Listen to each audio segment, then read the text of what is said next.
Jazoni ijro etish muassasalarida ombudsman qutulari o'rnatilgan. Mahkum va mahbuslar o'z shikoyat va murojaatlarini ombudsmanga yuborish uchun aynan shu qutilarga joylashi lozim.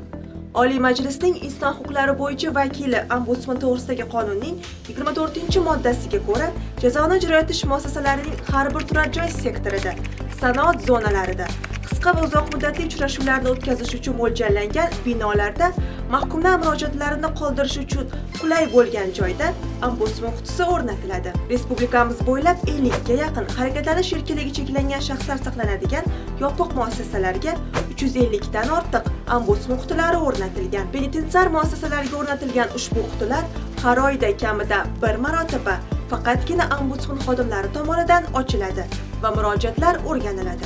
Ushbu qutilar videokameralardan xoli, mahkum va mahbuslar uchun qulay joylarga o'rnatilgan. Bu esa mahkum va mahbuslarga shikoyatlarini bevosita, xavfsiz va maxfiy tarzda yuborish imkonini beradi. Bu mahkumlarning murojaatlarini eshitish va ularni hal etishdagi muhim vosita hisoblanadi. Ombudsman yoki uning devoni xodimlari ombudsman qutisiga kelib tushgan murojaatlarni qabul qilish uchun jazoni ijro etish muassasalariga moneliksiz kirish huquqiga ega. Qayd etish lozimki, mahkumlarni ombudsman qutisi orqali murojaat etish huquqlari O'zbekiston Respublikasi Jinoyat ijroiya kodeksida ham belgilangan.